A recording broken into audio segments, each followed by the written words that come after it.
Hey guys. We were just talking about how I was babysitting a child and we were hosing down the flowers outside in their front Do you yard. mean watering the flowers? Watering the flowers. Okay. Sorry. Just checking. I don't know what's going on. English isn't my first language. Shut up. And I taught him how to say, "Where my hose at?" I love that. No, I don't. His parents didn't. I was It's like, fine. I can't wait for you to have kids. And I was like, oh God, you've already destroyed one of my children. Yeah, and then when you have human children, that one, Gio's just practice. So we're really gonna You're doing a great job though. go for the full destruction of your human children. Lord. Welcome back, guys, to us, because we're back in Los Angeles for the first time in 8 years. A million years. Woohoo! I think the last time we recorded, when was the last time we recorded? It was like It was before all of our, the first week of January, I think. yeah. So like a month and a half ago. Yeah. The last episode, I travel back to 7 episodes ago when we were talking about how we were just about to go on tour. Yeah. I mean, that was the last time we recorded. I know, and here we are back in sunny Los Angeles after quite a Oh, wait, except trip. for only 10 hours and then we're going to be Literally in Seattle. just got an email from Delta as we were recording ads. Time to check in. Yeah, and also my email from Delta, in case you're wondering, is an confirmed upgrade for tomorrow. So Shut up, just Christine. so you know. For the people who haven't come to the live shows and heard all about this nightmare that is Christine on a plane, every single time we go on a flight, which is, I don't know, every 5 minutes these days, 5 minutes. Christine is always fucking upgraded, and Eva and I are sitting in 27F together, and all of a sudden we get pictures of Christine with mimosas and in the front, and she's like, "I miss you."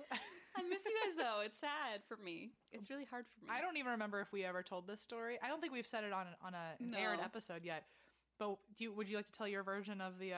Listen, I finally got upgraded at first. I get upgraded to comfort class a lot, which is great because it's free booze, but not always first class. And so I got upgraded to first class on our way to Dallas, and then our flight was delayed 6 hours, and we were almost not going to make it to our shows.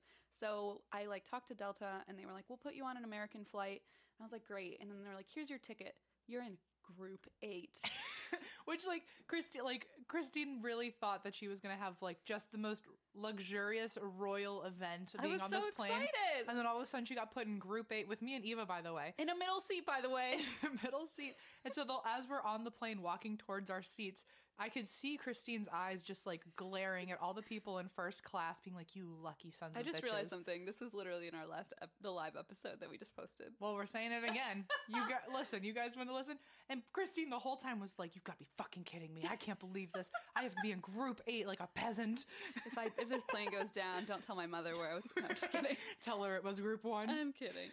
I just find it funny because it annoys them so much. I just think it was hysterical. And I had a great time watching you in Group 8. Also, a lot of people are asking why I get upgraded. I'm like, honestly, I think it's just because when I was 4 months old, I was already flying to Germany all the time. Right. And so I've had Delta SkyMiles since I was an infant. Right. And so now that we're literally flying and I have the credit card. And we are truly flying at least, 7 times a month, it seems? Yeah, at least. Yeah. And so now with the credit card too, it's I just rack them all up, and sometimes I get a free mimosa. So There you go. I don't know. Sounds like a good deal to me. But it's been a really awesome tour so far. It has been. For Seattle tomorrow. Yes. Super pumped for that tour. This week I'm also going to Canada, guys. That's right. This is the big to do. I mean, that's all I'm really there for. I might be so excited I might not even remember to tell a story. I might just stand up there in awe. Also, this 2 days ago, since we've been recording, or I guess 4 days ago now, it was Valentine's Day. So happy belated Valentine's Day. Too. What did you do for Valentine's Day? I wrote you a good poem. You did. You wrote something. I wrote something. You wrote something and you posted it for everyone to see. Yeah, I liked it a lot. What did you and Blaze do? Blaze was working, so I classic. edited our episode for the show. Are you doing anything for Valentine's Day with him eventually? Today, maybe. We will make some dinner together, but since we leave tomorrow, not too much time. But yeah, no, we had a good time. We made dinner together the night before and watched King of the Hill. Word. Super romantic. I know you guys had a big to-do yesterday. Yes, we had, so we had Valentine's Day, and we didn't really do anything because I have a lot to catch you up on, but basically my mom was in town for a week before Valentine's Day. Right. And so when she showed up the day after we came back from all of our shows. Right. So we really I didn't have any time to just relax because as soon as I got home, my mom was here, so I wanted to make sure she was having fun. Yeah, that was the day I left town too. So we were So it's been a wild ride emotionally. So I think for Valentine's Day, we just sat down. That was all we did. Oh, that's nice. And then we don't really get to sit down anymore. No, so it's really, I mean, we're sitting down right now. But I mean, mentally we never get to sit down. Mentally, we're not sitting down. And mentally, we're like screaming and running up mountains and trying to get shit done. And so then we had the Valentine's Day. And then the next day, Allison and I were getting ready all day for our housewarming party that you came to. That was a blast, by the way. Thank you. Well, beautiful. Thank you. I appreciate that.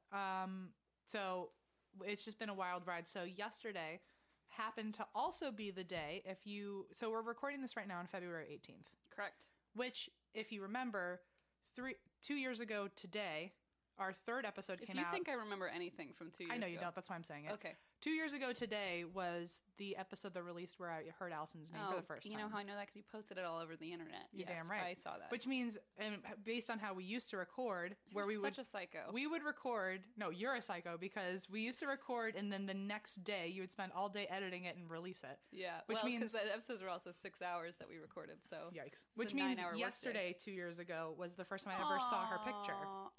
Because you showed me her picture. Right. That's true. Because we recorded the day before. Yeah. So instead of Valentine's Day, we celebrated that of like 2 years of knowing each other. That's precious. Or at least I knew her. She didn't really know me yet. But I remember seeing her picture with you and being like, Christine, I need to meet her. Yes. So and I was like, stop creeping on my friends, you pervert. And then 2 years later, it was yesterday. So I took her on a whole surprise date, and we woke up at like 9 a.m, and from 9 a.m. to like midnight, I had things planned for her. And that was the day after your party. So yeah, that was quite a lot to do. Wow. So we went to all of our favorite spots. We ran into someone who recognized me at Donut Friend. I think her name was Kate. And she was very nice. And then when we went inside, Allison got recognized. Someone thought she was an actress. Wait, for real? Yeah, so Allison didn't get recognized, but her face got recognized. Wait, that's amazing. So we both got recognized in like 5 seconds. What actress? I don't know. Oh, that's cool. But anyway, yesterday was a very busy day, but oh my God. A lot to catch you up on. Yeah. Well, I was in New Orleans for a while. Tell me everything about it. It was super great. Blaze and I did kind of like I guess that was sort of our Valentine's. It was like a pre-Valentine's. Yeah, that sounds like a adventure. Valentine's date to me. And so for Christmas, Blaze surprised me with tickets to New Orleans, and like we stayed in a haunted hotel. And did you see anything? Did you feel anything? I didn't. Well, there was one night where I kept waking up like every hour, and there was one night where I was so scared. I don't know what happened, but I was so scared that I like refused to open my eyes because I was like, I don't want to see anything. And apparently, so the hotel is called the Omni Royal, I think, and right in French Quarter. And so I had to pee, but there's this like ghost maid that supposedly like stands it by your bed at night and like tucks you in. And so I woke up at like 4 a.m. and or like around 3. And I was so scared that I walked to the bathroom with like my hand over my eyes, and I was like trying to pee with like. I would have just slept with the lights on that entire time. I was so scared. And then the next morning, and all night that night had like the most horrific, brutal, violent nightmares. Like, no way. To the point that I woke up crying like 3 times. And then the next morning, Blaze looks like we're both just like a mess, and I'm like, "How did you sleep last night?" And he's like, God, like I had just the worst nightmares of my life. And I was really? Like, what happened? I mean, it's probably something like we ate or like all the hurricanes we drank, but so that was like kind of a rough night, but the rest of it was absolutely great. We didn't see anything there, but we did go on a ghost tour, obviously, like so excited. The second we got there. I was like, okay, let's go. Yeah. And we went on a ghost tour, and we saw the LaLaurie Mansion, which he says it's pronounced Lalaurie, but whatever. Oh, well, we've been fucking it up. I know. For since episode 19. He's like, like we're gonna see the Lalaurie Mansion. I was like, you mean LaLaurie? And he was like, no. Oh, yikes. There's so many people who have been wanting to correct us for so long, and they were like, in time they'll learn. I was like, well, I'm not gonna change it because I can't. Like, my brain just won't. Too late. It's too late. So we went there. It was really fucking creepy. Apparently you're not allowed to walk underneath the overhang. Like, no, people cross the street because it's just so haunted? Yeah, like I guess it's like cursed or whatever. Ooh. And he said like he had one tour where a guy and his kids, he walked his kids under there just to be like, haha. Oh, and no. He and his wife walked through, and then the guy just like fucking fell over and had a seizure, and they had to call 911. Oh shit. And I was like, and he's like, that's real. Like, I don't know if he like didn't have a medical condition or anything and shit like that. So we were like, let's avoid. So the whole time we were walking around New Orleans, I had that pinned. I was like, I don't want to accidentally turn the corner and walk under this stupid building. I had it pinned. Maybe everyone in New Orleans does. Apparently, people were avoiding it like crazy. And then, so then our tour guide at the end, of course, I had, you can fucking this is the coolest city of my life. You can wander around with just booze in your hand everywhere on the streets. It's called Christine Land. It's called my hometown now. Like, you know how you're from Canada? It's New Germany, yes. Yes, it's New Germany. And yes, how I'm from Canada, exactly. Yes, you're from New Orleans, got it. And so we're wandering around drinking during this ghost tour, which, like, I can wander around on a fucking ghost tour and drink, which is just the coolest thing. It sounds like everything you've ever wanted. Yes, and so I got my liquid courage in a little bit. So by the end of the tour, I went up and I was like, hey, so I have this podcast, and poor Blaze is like, oh, here we go. And I was like, so I have this podcast, and his name was Bobby, by the way. And I said, oh, we're coming to New Orleans in September. By the way, guys, we're coming to New Orleans in September. Woohoo! And I'd really like to have some suggestions of anything like creepy that you know, because he said his family has lived there for like 3 centuries. Or something shit! Insane.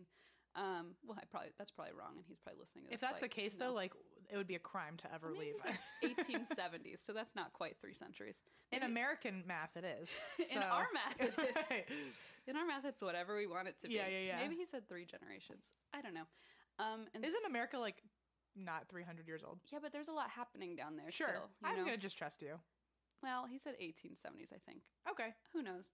And so, yeah, he gave me some suggestions, and then he's like, oh, that's funny. I actually showed a tour around last night, I showed a podcast around last night privately, and I was like, oh, which one? And he's like, I think they're called My Brother and Me, and I was like, and then Christine dropped Stop dead. it! And I screamed, and Blaze was like, oh, no. And I lost my mind, because the next day we were going to their show in New Orleans, and I was like, this is just the best little, like... You were fangirling. It was so cool, because then I looked it up, and I'm like, there are so many tours in New Orleans on a Saturday night, so many tour guides, and just I happened to have the one who toured them the night before. It just felt very special. The universe wanted it to happen. Yeah, and also their show was great. Anyway, I feel like I'm just talking really fast because so much happened, but we did a tour of the St. Louis Cemetery #1, which is like their oldest cemetery, I believe, and it is the coolest thing ever. And Nicolas Cage, you talked about this, right? That Nicolas Cage bought the LaLaurie Mansion. Mm-hmm. Yeah. So he bought it, and then immediately the IRS was like, you owe $16 million. So he was like, I don't have that. So it was seized from him. Oh, shit. But he had also bought a fucking like mausoleum, like a tomb in the fucking St. Louis Cemetery. Oh, wow. But since the IRS can't, like, I guess in Louisiana or New Orleans, I'm not sure, there's a law that the IRS can't seize your final resting place. So they like couldn't take his tomb. So when you go through the St. Louis Cemetery, it's like this gorgeous like old Catholic cemetery with like beautiful architecture and like really old like like what you picture New Orleans to look like. And then there's this fucking gigantic pyramid in the middle of it. Like this gigantic pyramid. And they're like, this is Nicolas Cage's tomb. Oh no. And there's this quote on it where he's like, oh, it goes back to my Catholic roots. No, it's a quote from National Treasure, by the way. I was going to say, I kind of hope it's from National Treasure, but then I thought there's no way that will happen. But the fact that, like, he should just own it, but he pretends like it's... Is he considering himself the National Treasure? Probably. I mean, interesting. I think we all know the answer to that. But so that was just a really weird twist on that story. That I heard that story that he bought the LaLaurie Mansion. All his shit went to hell. He lost all his money, and then we saw his tomb the next day, so that was very cool. Anyway, but it was really fun and awesome, and I went into a little voodoo shop and cool got you something. No way! Why am I surprised every time? I'm like, I should have just expect that, huh? Well, so sorry, this is loud. So I went to your housewarming thing, and I already brought Allison like I got like coffee and stuff from Café du Monde, so that's that. But you don't really drink coffee anyway. No, but I did see it, and it looked very nice. And so then for you, oh shit, sorry. So this is just something because I felt bad because last time. What? Why do you feel bad? Well, because when I went to Belize, I feel like I didn't really understand that you liked hot sauce. So then now. Oh, this is the place for hot sauce. And we went and I tried 46 hot sauces and picked my favorite. You tried them with your mouth? Yes, they had a big, huge tasting place, and I tried them all, and they all have. Oh, shut up! They all have like kind of Louisiana or New Orleans names. Oh wow! Warning: pretty hot. Oh wait, okay. So this one, I'm sorry. Is that why you got it? On the label it says "not just for men." This is a welcoming, inclusive. Yes. It's called Bayou Love Potion #9. I picked that one specifically for you. I love it. A pepper sauce. Love a good pepper sauce. And then there's 2 more. I'm missing something. That's the bag for that one. shit, I'm missing Ooh, shit. something. This one looks good. This one's called Hot Party in Your Mouth Sauce on Bourbon Street. Ooh, I like the little painting.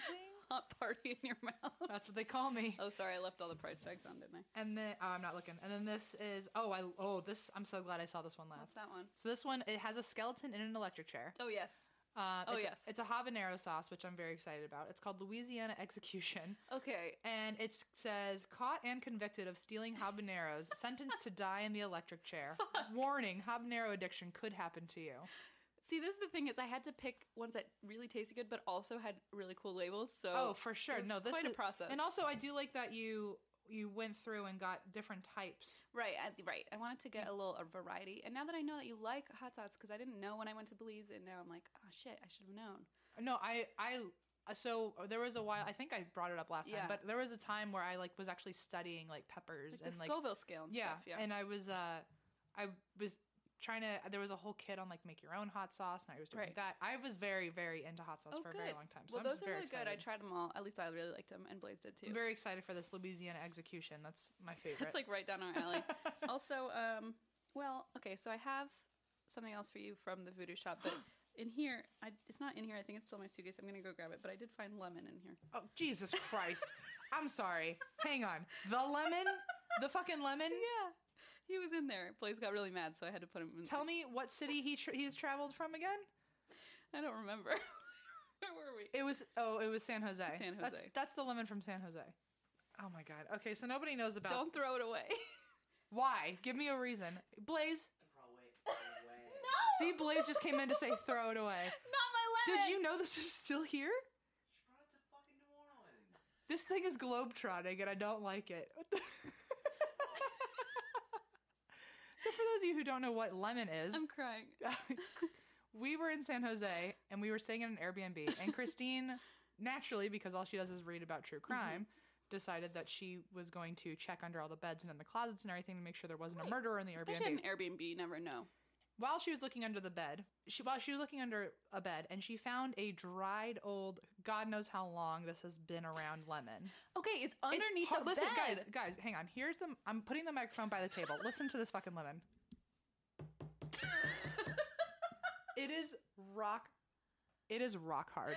Okay, the thing is, I looked under the bed and I was like, what is that? And I got my flashlight on my phone, and I was like, that's a lemon. So I crawled down there.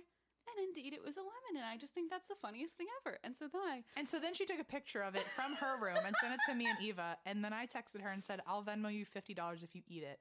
And instead of eating it, she befriended it, which is so much worse because I did not offer that bet. And so she's been carrying it around ever since. It makes me laugh. What is wrong with you? And then she literally brought it to New Orleans with her. Blaze said it's rotten, but it's not. It's just mummified. It really is like hon. It's a mummified. That's literally it. Next on my hon. This is it. I'm gonna hit it against my head just so you know how hard it is. I don't know if you can hear it or not. You can. Like, instead of a clink, that's what we're gonna do now. Just bang the lemon. That is it's turned into a rock. Well, the lemon's my friend, and I don't really understand why everyone has such a problem with it. It's such an odd Although friendship. it wasn't my purse, and then I accidentally pulled it out at a restaurant, and Blaze made me walk back to the hotel and put it in my suitcase. So, well, he told me to put it in the You're trash. You're a psychopath. He told me to put it in the trash, and I'm confused. Well, I did put it in the trash, but then I took it back out, remember, because I felt bad. I have heard, and someone did tweet out about this, saying that if you put a lemon under your bed, apparently it's supposed to absorb. It's like a. Well, they didn't say under the bed. They said in the corner of the room, and people do that as like a presentation. Like put citrus in the room, not under the bed though. Like I think that was just dropped there. No, the one that said that it absorbs negative energy. Oh, because it's like I think people say that like if you keep it in the room it absorbs, but I don't think like if you roll one under the bed, I think it's like I'm gonna let that be the answer to this so it makes some sense. No, because that means he's full of negative energy, and I can tell he's a good lemon. Oh my goodness. Anyway, I didn't mean for that to be a thing. Let me grab the last gift. Sorry, real quick. Okay, well I can't find it. I honest to God. That is real voodoo. I mean, it just seriously. disappeared. Christine just paused the recording to go find it, and I watched her run across her entire house trying to find it in different rooms, really and it's nowhere to be sad. found. I don't know where it is. Even Blaze helped me look for it. I guess I'll tell you what it is. Are you sure? Yeah. Is it in your car? No. So you really don't know where it is at all. No. All right, well, what is it? It's very weird. It's not in any of my suitcases. Do you want to tell me, or you want it to be a surprise for the future? Well, yeah, I'll just give it to you next time.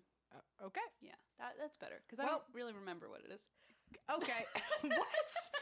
Okay. I was drinking a lot of Hurricanes. Moving on. Okay. How long have we been ranting? I'm so sorry to everyone who's new to this show. Only 28 minutes. Shit. Well, Good that's luck, also Eva. no, that's also the ads. Anyway, so sorry about that. I will find it for next time. So sorry to Eva having to edit this down, and for everyone who's listening who doesn't like us bantering in the beginning. Sorry, Yeah. we just haven't seen each other in a long time. It's been a long time.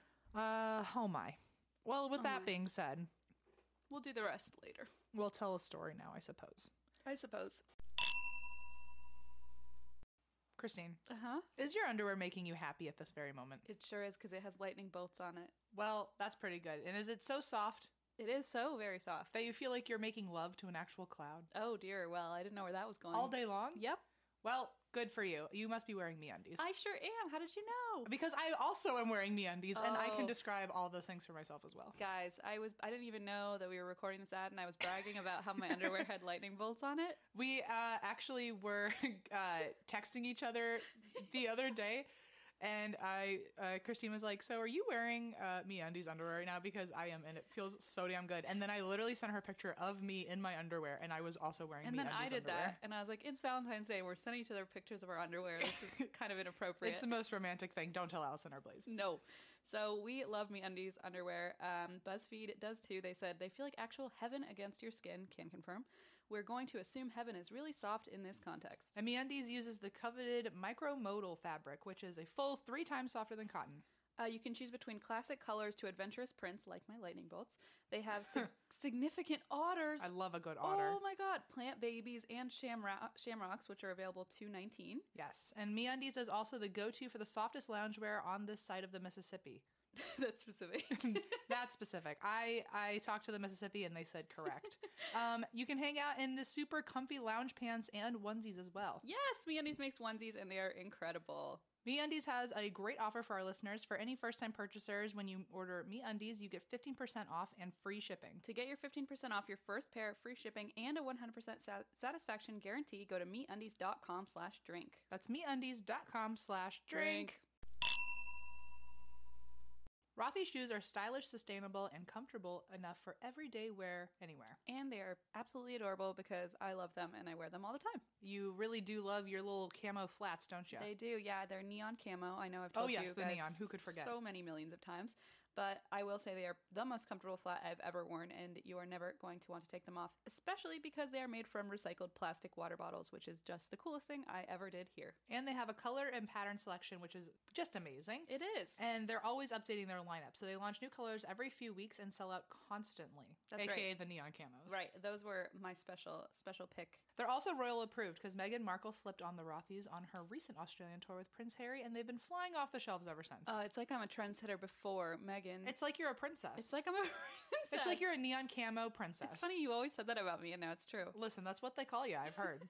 So they come in 4 different styles: the flat, the point, the loafer, and the sneaker. And they come in girls' sizes too, which is kind of cute. We do that again on the show because I loved it so much. And it's like it's one of those things where it's like it would be unfair to have been able to only tell that story one time to a small group of people when so many people want to hear it. And also for anybody who's thinking, which I thought at first too, kind of a concern of like, well, you know, you guys usually tell stories you don't know and stuff like. And so the reactions are raw. If you think I remember what happened in November when don't. Em told the story, I don't remember a goddamn thing. So truly, I mean, we just like how we've said before on the show that people will, you know, DM us or talk to us about references from like a year ago. We have no idea. No.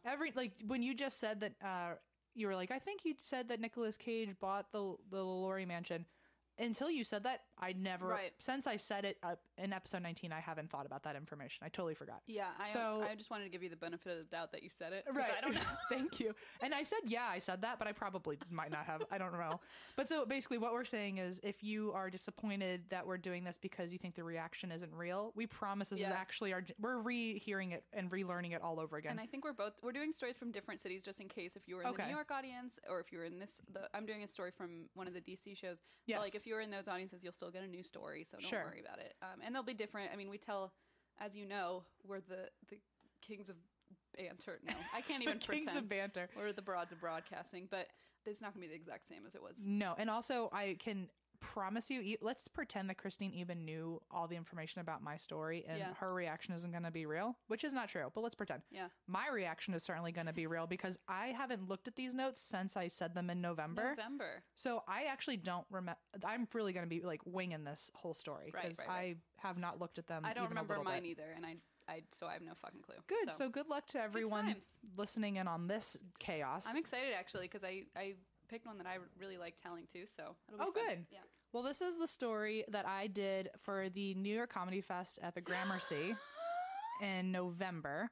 And this is the story that has been highly requested by many of you. Including me. Including Christine. This is the story of Dear David. Oh my God, I'm so fucking pumped that we're doing this. Which and we've thought about doing this one on the show anyway because because some cool things happened while we were doing the show. Right. Well, you'll find out. Okay. And also, I do apologize. You guys are not going to be getting as great of an experience as the people at the Gramercy because at the time I was showing the pictures along with the tweets. But there are websites. I think bustle.com actually has an entire chronology of every single tweet and picture. So if you would like to follow along there, you can probably type in on Google like Bustle Dear David.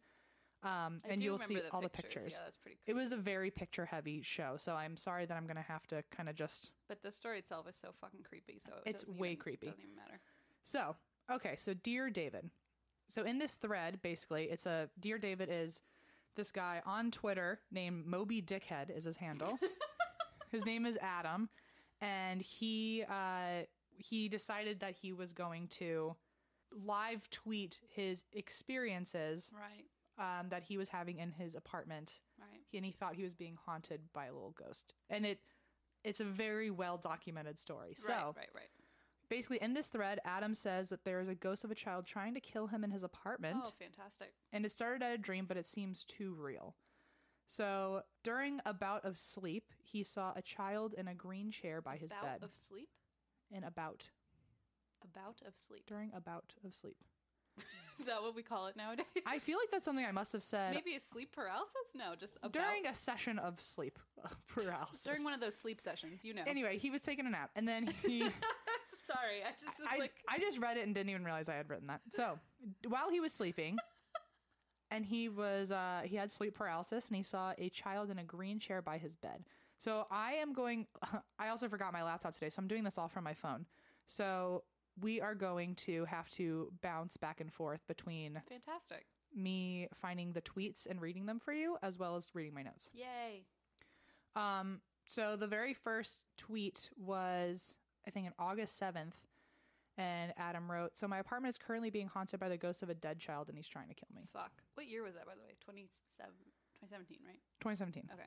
The first time I saw him, I was experiencing sleep paralysis and saw a child sitting in a green chair at the foot of my bed. Okay, good. So I've been doing a good job so far in these two bullets. Ooh, okay. I already have chills and I don't know why, but that's terrifying. So basically he then tweeted out and said he had a huge misshapen, Christ alive. Can you tell I have not done this since November. I wanted to hear it if you would hear it. Haphazardly. All right, so I was experiencing sleep paralysis. I had a wonton head. I'm 26. I was experiencing sleep paralysis, and I saw a child sitting in the green rocking chair at the foot of my bed. He had a huge misshapen head that was dented on one side, and I did my best to draw it. So this is where a picture showed up on the projector. Fuck. Christine, I will show you the picture again. Can you please describe for the people? Oh, God. Oh, I don't want to insult this creepy child, but... It is like a child looking at you, but then there's a huge dent in his head, and it has smashed half his face in. It's truly like, imagine Tommy Pickles with beady eyes and half of his head. Yeah, it's really unfortunate. It's a really unfortunate look. So from there, if you saw that in your sleep, you'd never sleep again, is what I'm trying to say. Absolutely not. The child apparently got out of his chair. So he did the drawing, and then he goes on to explain more of the story. The child got out of the chair and came closer to the bed when Adam woke up screaming. Oh, fuck. So that was the first time. Okay, so you approached him in bed. So a couple nights later, the next dream that he had was of him in a library where a girl said, have you seen... so he's having a dream in a library, and someone comes up to him and says, "You've seen Dear David, haven't you?" Stop! I hate The girl went on and said that Dear David appears at midnight, and if you say Dear David first before you finish your sentence, you can ask him any question you want. You can ask 2 questions, though. If you ask a 3rd question, he'll kill you. So you only get 2 questions, and you have to say Dear David both times first. Okay, so like Simon Says. Sure. But not. But exactly. It's like Simon Says, kill me. Simon Says, keep me alive, please. It's like the adult version of Simon Says. Right. So but few not weeks... in a sexual way. No. Sorry, I'm going to change the Wow, subject. here we go. A few weeks pass, and Adam has another night of sleep paralysis where he sees David in the chair staring at him. Fuck. Adam says, Dear David, how did you die? David says, an accident in a store. Oh, God. And then Adam says, Dear David, what happened in the store? And David said, a shelf was pushed on my head. Then Adam made a mistake. No. And he asked a 3rd question. No. And he also didn't say Dear David. So he said, who pushed the shelf? And he woke up afraid, knowing that he shouldn't have asked the 3rd question. You fucked up. And so he starts investigating because now he's seen this guy a couple times. So he's just getting curious. Getting some info. So he searches everywhere for New York City, a kid in a store, an accident, all that combined, but he didn't find anything. Say that's probably a lot of results to try and NYC search kid store accident. In this same time, he is also moving from the bottom of the apartment, or he's in the bottom apartment of his duplex currently, and he's moving into the top one. I guess someone... Oh. It doesn't really matter, but he's switching rooms. Right. He said that when he moved up there originally, there were no ghosts, so he thought that maybe David lost him. Oh, so you mean like that he lost it? Like maybe now that he wasn't sleeping in that room anymore, maybe left him behind. Maybe Dear David couldn't find him. Oh, perfect. So now David is... He lost him. That is the creepiest way to put that. So then Adam, however, starts noticing that something is going on outside of his door. Oh, fuck. And his 2 cats begin staring at the door every night at midnight. And one night he decided to look through the peephole and he thought he saw something move. So I feel really bad for the people who are not looking at the pictures while I'm telling this story. I feel because there's so many creepy things that are involved in these pictures. But basically I'm going to scroll down. I'm going to have you, if I can find it, have you describe it. So if you're driving, don't try to Google it. But yeah, if this you're is not, definitely the story that you don't listen while you're driving. You like are following me on Twitter. So Adam posts, for the past 4 nights, my cats gather at the front door at exactly midnight and just stare at it, almost like something's on the other side. And here's a picture of confirmation. Okay, 2 kittens sitting at the door, staring underneath the crack on the door. Yes. And then he says, when I opened the door and turned on the hall light, nothing was there, but my cats seemed unnerved, bushy tails, etc. Ooh. And that's where I am right now. Dear David found me, I think. I don't know what to do. I'll keep you updated. Fuck. So. This is terrible. From there. And he lives alone. Like, oh God, this is my worst nightmare. And keep in mind, the story that I'm telling it's still long, but it's an abridged version. I tried to cut out some of the less scary parts. Right. So if you go through Bustle, you'll see that there's some parts that I am missing.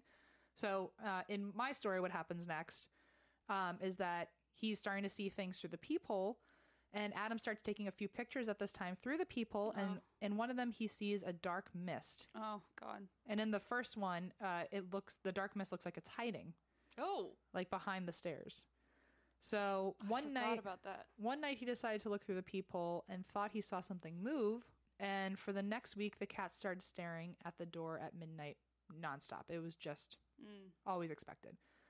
So a few nights later, Adam starts trying out a sleep talk app to record sounds while he's sleeping. Because he's like, the cats are looking at the door. There's this dark mist that keeps showing up. Like at nighttime. Yeah. And he's like, okay, I'm just going to have a recorder going while I'm asleep. I fucking hate this. And so the cats keep going to the door at midnight, and Adam puts salt around the doorway before he goes to bed because he's getting afraid. Which is fair. I would also probably put a ring of salt around the door. I feel like I remember when this was going on because people kept tweeting it at us. Yeah. We had the podcast at the time. But, like, didn't he just go buy, like, he bought, like, salt He was from like, Ralph's. I don't know what kind of salt this is. He was like, hopefully this works. Some Kroger brand iodized salt. Like, I'll just pour it all over the floor. The poor cats are like, no. The cats are like, why did you do that to me? This isn't even tasty. So, so he starts putting salt on the floor while he's sleeping. And the sleep app on the first night actually caught 3 interesting sounds. Oh, fuck. They all happened between 2 and 3 a.m. The first was a snap and a heavy step. The second was a whole clip of electrical static that wasn't there before. And the third was another snap, and it sounded like an electrical snap. Okay. Interestingly enough, as I was saying this on stage, You're right. one of the light bulbs above us on stage snapped and sizzled, and there was a huge spark, and everyone in the theater freaked out. Well, the bulb blew. Like, the bulb completely blew out. Because then later... I didn't know. I just heard I heard an electrical snap behind me, and I heard everyone go, It was one of those things where everyone went, whoa! Like, the whole fucking audience. It looked like we had planned it. We did not plan that. And it was very scary because the bulb blew, and then later we were at the Gramercy, and it's like usually a concert venue, and so we were talking to the people backstage, and without even like us asking, but I remember the guy was like, or I think our booking agent or Andrew or somebody was like talking to the tech guys, and they were like, yeah, we've never had a bulb blowout like that, like during even a concert when it's like loud and crazy and there's like amps going. And they were like, yeah, those bulbs just don't blow. Like, we change them every couple months. So weird. We were and like, they like recently just changed them. Yeah, they had just changed them, and they were like, we test them and never had this happen. And we were like, don't tell us that. As the words coming out of my mouth were an electrical snap. That was actually and a sizzle. Very frightening. So those were the 3 sounds that got recorded on his sleep app that night. Then Adam went on a trip, and he came back with an instant Polaroid camera, which is funny. On his Twitter, he said something like, getting the fuck out of my haunted house. So yeah, he's like packing my bag. He's like, see ya. So while he was out, he took some, when he got back with his instant Polaroid, he took some pictures around the apartment, and they were totally normal shots. Wait, sorry. Who do you think watched it? What sucker do you think he talked into watching his cats that weekend? You have a free place to stay. I'd be like, I'll pay you. Don't worry. Just hang out at my place. Like, They're like, just don't. If you hear anything, just ignore it. Just ignore it. Dream weekend job. Not really. Also, just put some salt around the front of the door. Don't mind all the salt piles all over the house. Just leave them be. Don't mind the child in the room with a bashed in head. Right, exactly. And don't ask him questions. So he took some pictures around the apartment, and they were totally normal. And then this is where it got really juicy for me. I got really stoked about this part. He decides that he's going to open the door and take a picture of the hallway while it is pitch black. Oh, fuck. Sorry, hang on. Wait, yeah. I'm reading on my phone, so my notes keep like zooming out, and I'm like, oh shit, I don't know where I am. Basically, he took a picture of the hallway while the light was on, and the picture turned out pitch black, as if there were no... As if someone had just covered up the... As if someone just covered up the entire hole of the camera. So he tried to debunk it, and he ripped open a new pack of film to see if they started black, and it just like maybe didn't develop, but it was all white. He also took a picture with his finger over the lens to see if that's what made it black, but he actually took a picture of him covering up the entire lens, and you could still see light coming through the border of his fingertips. Right. So that wasn't what it was. And he also tried to take a picture of the hallway with his phone instead of just his Polaroid. So he took a picture side by side, one with his phone, one with his Polaroid, and the picture on his phone was a normal picture of a lit up hallway, and on his Polaroid it came out pitch black. So comments. Didn't he? Oh, sorry. No. Go ahead. If you're gonna talk about this, What's that? Like of him taking, didn't he post a video of him taking the photo so that you could literally see it? He took. Yes. Yeah. You didn't. I was not gonna say that. So thank you. I just remember people being like, "You probably just fucking took a picture." No, he took a video of himself on his phone taking a picture with the Polaroid and then watched it develop. Right. Like no editing. Whew, it was super creepy. Ugh. So there are comments from tweets or conspiracy pages. Some say that they are also, as he's posting these things, people who are following these tweets are now saying that they are starting to see David. And one said that he saw David sitting on his sink when he went to the bathroom in the middle of the night, which was super creepy. If I fucking see David, I swear to God, I cannot handle this. This is so spooky to me. So a couple days later, he posted a picture of him saging the house, and the next day there was a tweet that said, "Sage did not work." Ugh. That night, he had another dream with David sitting on the couch and staring at him. And the sleep app that he was using was recording for the next several nights, and in a row for several nights, it was just complete static from 3 a.m. to 5 a.m. Oh, wait, no, not 3 a.m. Starting at 3 a.m., it would go for 5 full minutes. It was just complete electrical static that was not supposed to be there. Okay. So Adam had a dream that David was dragging him by the arm through an empty warehouse. Oh my God. So that was the dream. And he was having these dreams somewhere around the time that the sleep app was happening. So all of a sudden the electrical static would happen. And God damn it. It would be the last thing that he recorded. And then when he woke up from his dream, he would wake up and check the sleep app, and that sound was happening. Fucking A, man. So he had the dream that he was being dragged around in an empty warehouse. The next day, Adam woke up with a bruise on his arm, which he has a picture of. He showed the bruise on his arm. He also when he woke up and saw the bruise, he decided he was going to go downstairs and get coffee, and he walked past a repair store that he walks by all the time, and it is always super busy. I remember it being like some sort of like the hot dog carts, like street food vendor carts. It was a repair shop for those kind of carts. And so during this time, during the weekend, it was always really busy because everyone was getting their carts repaired. Sure. So he said that it always used to be super busy, but on this particular day, that warehouse happened to be completely gutted and abandoned. Oh. And it looked like the warehouse from his dream. Oh, no. And the only thing left in the warehouse, apparently it was just totally, everything was ripped out of there, except for a green chair. Oh, my God. Oh, my God. What the fuck? Which I is don't remember that at all. Which, if you recall, that was the chair that he remembers seeing Dear David in his dream, in the first dream. This one gets me so good. I don't know. It's so fucking... I have goosebumps right now. I've had goosebumps this whole time. So he thought it was a coincidence and tried to ignore it. And then next, his cats are still going to the door These every poor night. Kitties. And it's getting early and earlier. So it's not just like midnight anymore. The cats are showing up like 10 p.m. and not leaving the door. Oh, my God. So at the same time that the cats are gathering, Adam starts getting phone calls from an unmarked number. Oh, God. Well, I mean, I get like 40 of those a day. True. I mean, maybe he just like has to pay his student loans or something. And that's what Dear David's just a collection agency. Oh my God. I mean, they know how to get millennials. They're like, it's like, we'll haunt you we'll until you come pay. into your fucking sleep paralysis. So the cats are gathering. He starts getting these phone calls, and he was getting calls every night at the exact same time, and he was ignoring them. And he finally decided to pick up one night, and he heard the same electric static sound from his sleep app. No, thank you. And a small voice whispered, "Hello." No, thank you. No, thank you. No, thank you. No, thank you. And then Adam said, it wasn't quite a greeting. Oh, God. It was just a flat statement, so quiet that I could barely hear it. Adam had another trip coming up, and he bought a nanny cam for the cats. And he recorded 24/7 and it would send alerts to his phone whenever motion was detected.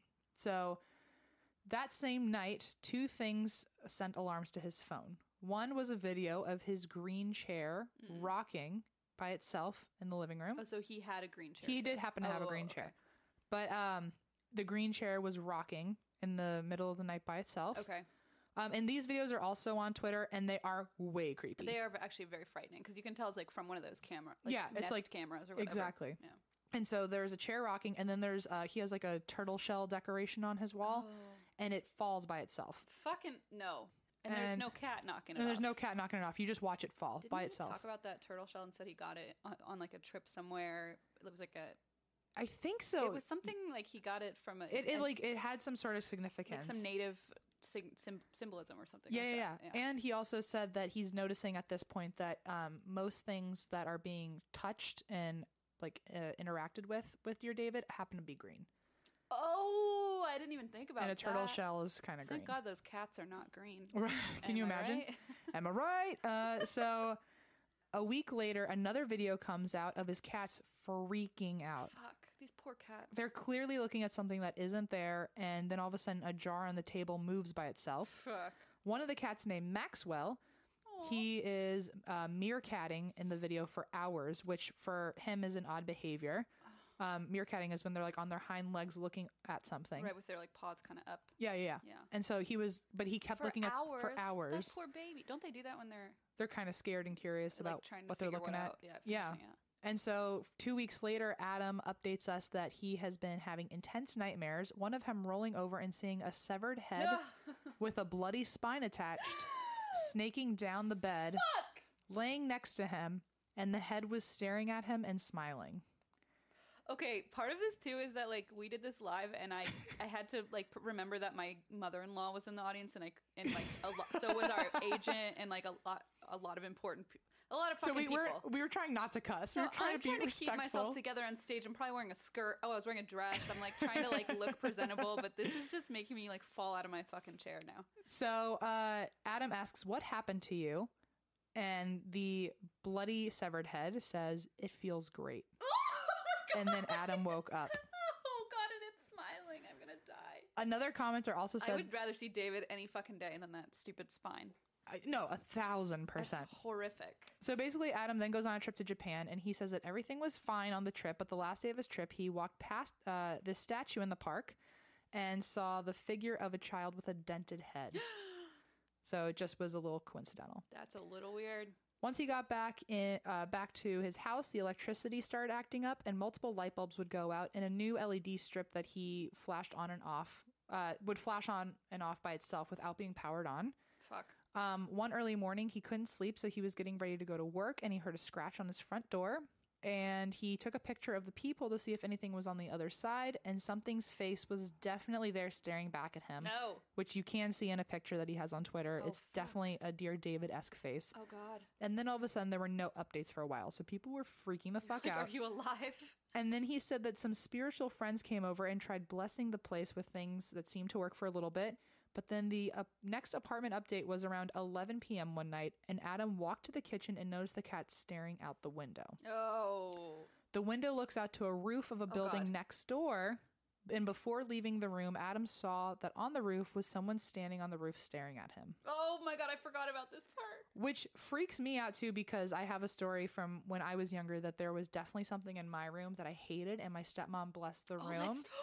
Fuck, I forgot about this. So she blessed the room, so there was nothing that could get in my room anymore. But in the middle of the night, I would feel something staring at me from outside my window, It couldn't like get desperate in, to get in. But it was outside. So it's interesting that they blessed the apartment, and all of a sudden, something's staring on the roof right next to his building, staring at him. I am one large goosebump right now. And so the window looks out to the roof, and he saw someone standing there. And there's a whole thread of him like ducking under the sink and trying to look out the window to see if it was really there. But basically, he saw someone standing there for sure. So 10 days later... You got a picture too, right? There's a picture. There's a literal picture of a guy. There's guy. pictures of everything I'm talking about right now. Oh, right. Okay, so there is a picture of a guy standing on the fucking roof. Yes. Like facing his window. Like, Way is creepy. Creepy as hell. Whether there's even if it's just a fucking dude on the roof, it's exactly terrifying. So 10 days later, Adam dreamed about David again, and David was sitting by Adam's bed in a new chair since the green one has now been gone, because Adam was like, get this fucking chair out of here. Oh, good. But so now David's sitting on a different chair. Oh, great. And David stared at him, and Adam tried to move and somehow was able, because he has sleep paralysis. So David's staring at him. Adam's trying to move. He cannot. But somehow he's able to move his hand enough to grab his phone. Oh, okay. This is bananas. Adam says, quote, I thought, if David is going to kill me, maybe I can at least get evidence on my phone. And he began taking pictures at his side, like by his hip. He had the camera up on his phone, was taking pictures while David was there. David got off the chair and got face to face with Adam, muttering something, and then his eyes rolled back in his head until there was only white. Oh. While still muttering something, David climbed into Adam's bed, and then Adam woke up and it was broad daylight. A few days later, Adam went into the pictures on his phone for something, and he found pictures during his dream that confirmed that everything he experienced really happened. Fuck. So there are pictures of a little child with a dented head on a couch running towards his bed and standing there. Fucking A, man. It is the fucking creepiest, because this is like look at I'm like It's goosebump terrible. central right now. It's terrible. Because the pictures, I'm not kidding. It's not like a kind of a shadow. It's definitely a child running off the couch. Christ, this is like so upsetting. And so 2 weeks later, Adam updates everyone again, which, by the way, everyone's freaking out in between, being like, okay, so 2 weeks have gone by. You're not going to tell us what the fuck happened? Like, your last post was a ghost child running at you, and now we hear nothing for 2 weeks. Right.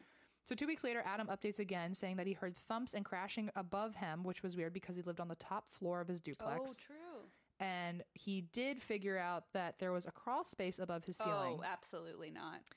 There was no access to the crawl space because to get to the entrance in his ceiling, it's really high above the stairs, so he would need a really tall ladder to actually reach it, and nobody should be able to reach that crawl space. Right. So the entrance was in the ceiling above the tall stairs and would definitely need a ladder balanced on the stairs to even get up there. Got it. Okay. So the sounds that he was hearing where like something was dropping and crashing onto the floor, and it sounded very intentional, like it was only doing it when he was listening. Okay. So something must have been in there, he thought. So he went online and bought a long pole to prop up the hatch of the attic door.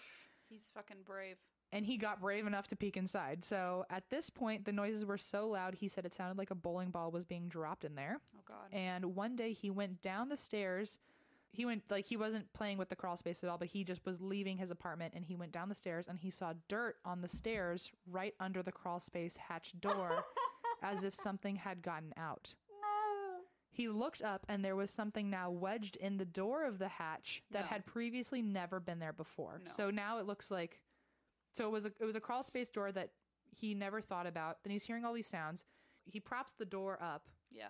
And then the next time he's there, all of a sudden there's dirt as if someone was shuffling out of there, and there's something kind of wedged in the doorway. So Right. it looks like something has been in there. Right.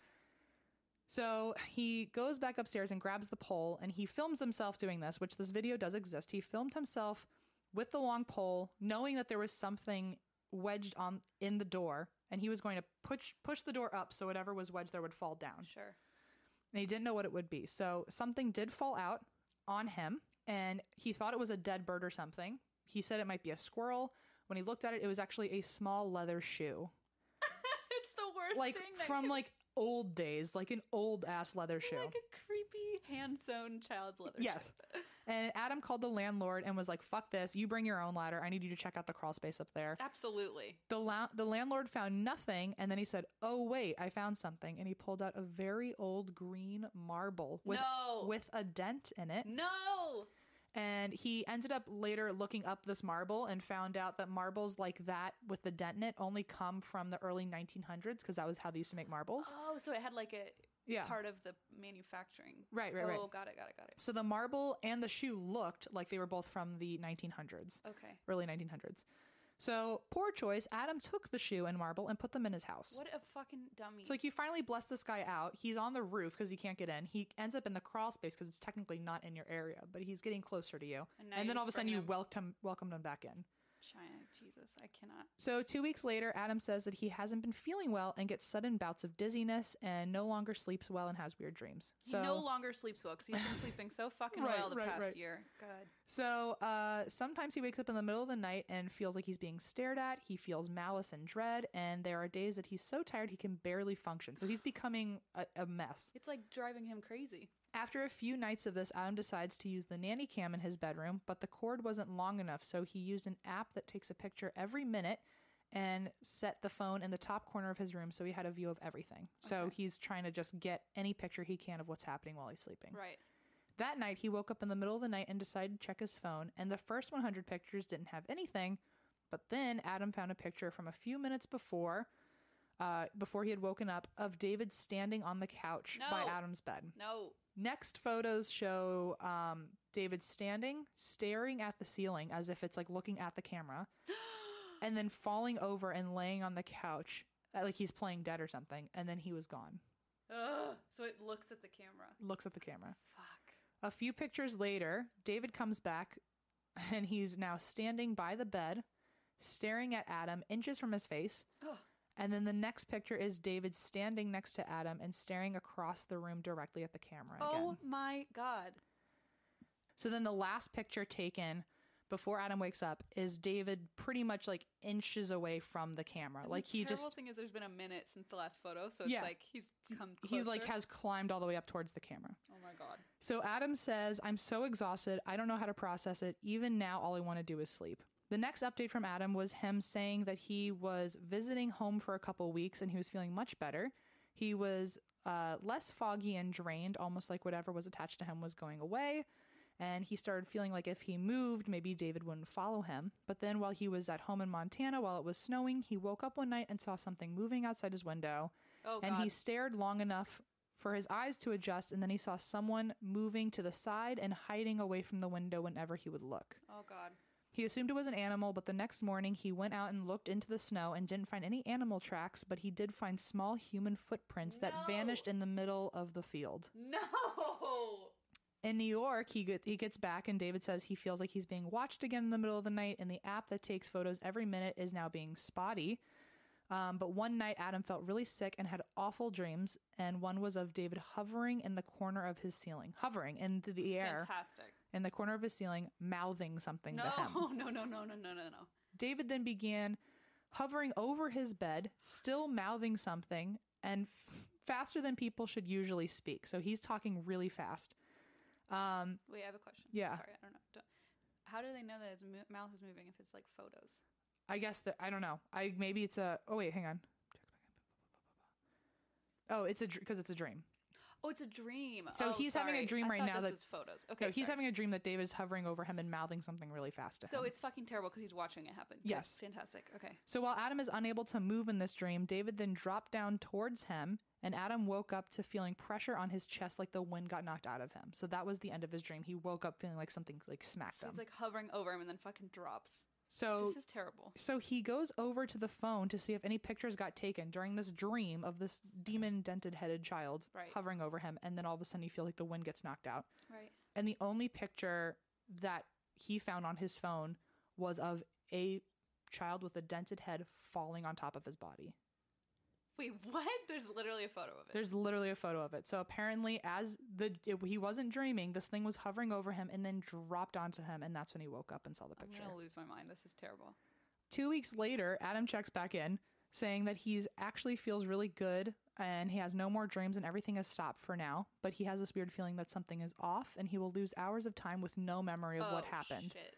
Or he will hear people talking to him, and when he asks them to repeat themselves, they haven't said anything. Oh no. Then his photos on social media start warping themselves. He starts trying to post pictures and they're all coming out really fucked up. Like on Instagram or something? So like one picture in particular is from Instagram, and there's a picture that he posted that completely glitched on its own, and everything else in the picture looks fine except his face looks deformed as if he has a dent in his head. Stop it, Em. So many people have thought that it looked like his face was no longer his, and since David has now made physical contact by dropping on top of his body, he is now becoming one with David. Absolutely not.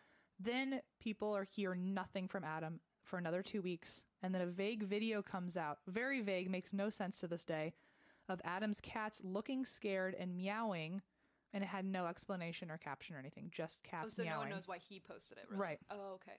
And some people have hypothesized that maybe it was like David, or Dear David, now having possessed Adam, filming the cats or something like that. Very creepy.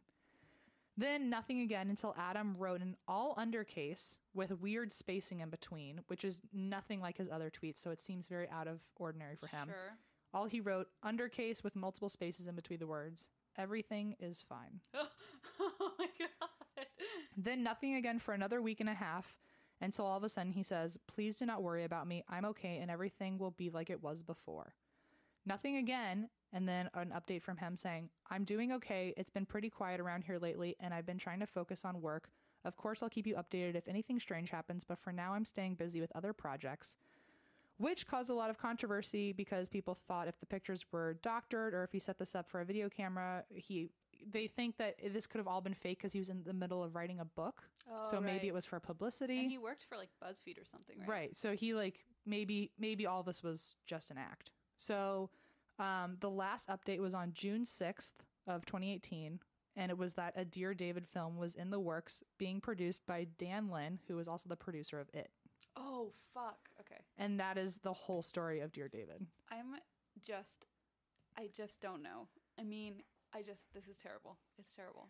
It's truly bananas. It's like so scary. I feel like I was just running through that, but it was just so much There's information. so much. Well, I mean, and like my first thought always when with something like that and someone acts weird is like carbon monoxide. Right, 'Cause, right. Like, people go see things. Sure, and, like, yeah. But the fact that there were like photos and stuff, Yeah. it's just not okay. And all of that, like I said, I know there's one on Bustle. I know on his actual Twitter, I think it's his pinned tweet, but somewhere on his Twitter, he actually has a link where he saved all of his Dear David threads and put them all in like one big space for you to read them chronologically. Okay. So you can also look there for all the pictures and videos. But it is worth your time if you're feeling like getting creeped And out. it's very creepy. Like if you're like, oh, it's just a Twitter thread. And but they're not doctored pictures. This it's is like scary. real stuff. It's very in scary. my opinion. Anyway, in my Anyway. humble opinion. IMHO. Anyway, wow, that's so fucking spooky. Oof, gives me chills. So for everyone who wasn't at the New York Gramercy Theater show, Right. I hope you enjoyed this little insight, but also I'm so sorry you didn't get the pictures and the reaction that everyone had from when the light blew out. So I like that I got to actually swear and scream and be a psycho during it because I didn't get that opportunity on stage. Yay! That one spooks me so fucking much. It's way creepy. Real quick because I forgot. Also, for speaking of live shows, we have a bunch in Florida next week, and I don't think we've advertised that much. So No, please come to our Florida and we haven't shows. sold that many tickets down there. So please, Florida, show up if you can. We have a ton of cities and tickets. So. Yes, if you feel like trotting all over Florida, please come to every show if you're at it. And I will tell you, for true crime, you guys know I'm going to have some good stuff for Florida. Very excited. I am amped. Anyway. Hiring can be hard, right, Em? Oh, it's way hard. It's a lot of work, and we learned that the hard way. We actually did. We had no idea what we were doing when we were looking for an assistant. We were kind of like texting each other of like, what should we actually be looking for? Please help us. How do we do this? How do we sound professional? And thank God, because we quickly found ZipRecruiter, and they helped us from the start to the finish, and we got our little beautiful Eva out of it. Oh, sweet little Eva. ZipRecruiter sends your job to over 100 of the web's leading job boards, but they don't stop there. With their powerful matching technology, ZipRecruiter scans thousands of resumes to find people with the right experience and invites them to apply to your job. As applications come in, ZipRecruiter analyzes each one and spotlights the top candidates so you never miss a great match, just like Eva. That's right. ZipRecruiter is so effective that 80% of employers, just like us, who post on ZipRecruiter get a quality candidate through the site within the first day, which actually is what happened to us. Eva was literally the very first person that we found through ZipRecruiter. Unbelievable. And right now, our listeners can actually try ZipRecruiter for free at this exclusive web address. You want to say it, Christy? I sure do. It's very exclusive, so listen up. ZipRecruiter.com/drink. That's ZipRecruiter.com/DRINK. ZipRecruiter.com/drink. ZipRecruiter, the smartest way to hire. From websites and online stores to marketing tools and analytics, Squarespace is the all-in-one platform to build a beautiful online presence and run your business. They also have a new feature of email campaigns, so you can say more and sell more. You just stand out in any inbox with Squarespace email campaigns. They're all-in-one platform, which makes it easy to unify your brand voice from your homepage to your emails.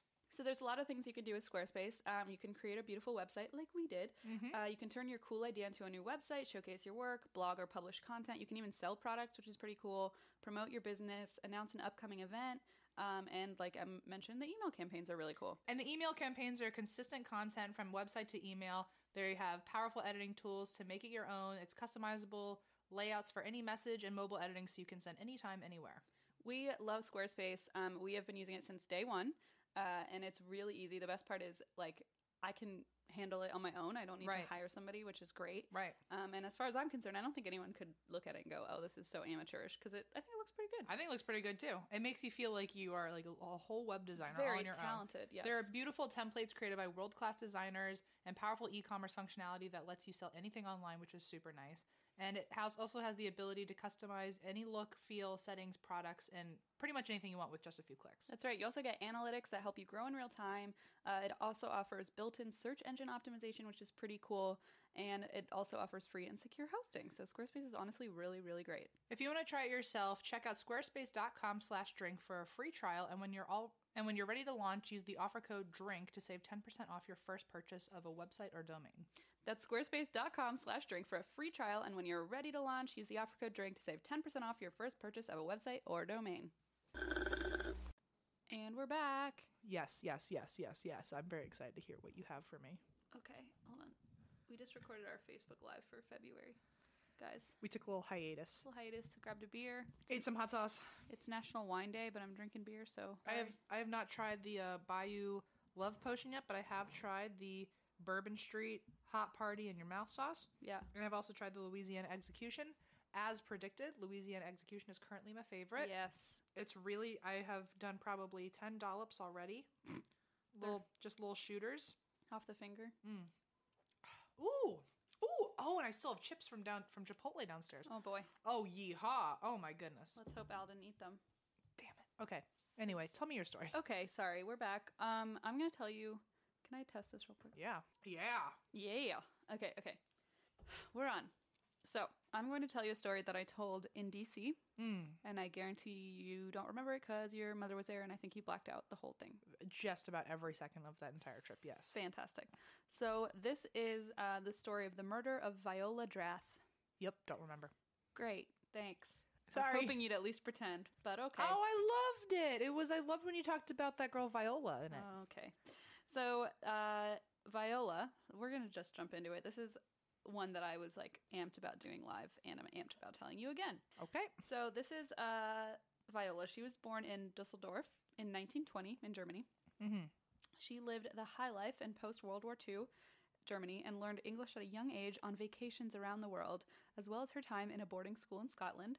So she was very much like high society, basically. While living in Munich as a playwright in her 20s, she met the man who would become her future husband. His name was Lieutenant Colonel Francis S. Drath, and it was love at first sight. Aww. I know, it's very precious. So they got married, and they moved, as you do, from Munich, Germany, to Lincoln, Nebraska.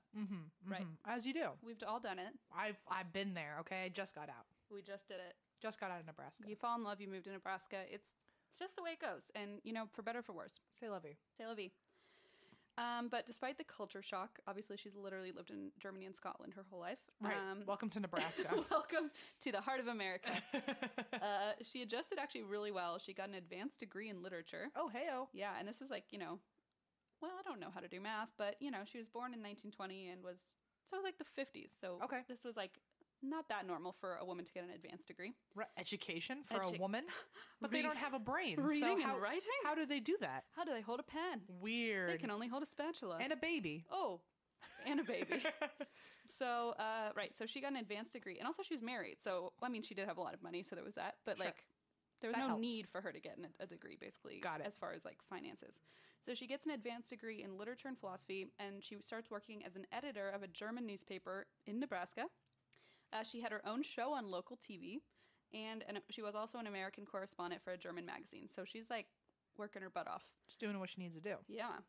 So after their stint in Nebraska, Viola and her husband moved to D.C. to continue working their way up in their careers. They were basically this, intense power couple. So her husband, Francis, the Colonel, as he was nicknamed. Love it. And he was actually a colonel, but that was his nickname. He worked for the government, and he took care of their daughters, while Viola would jet set to New York and Germany to cover fashion shows and build up her social circle. So it's pretty cute because he's, this high-up guy in the military and the government, and he is, watching the kids back at home, and she's, building up her journalism career. So, got it. Pretty baller, I think. Doing whatever she needs to do. So at the time, she befriended Norman Mailer,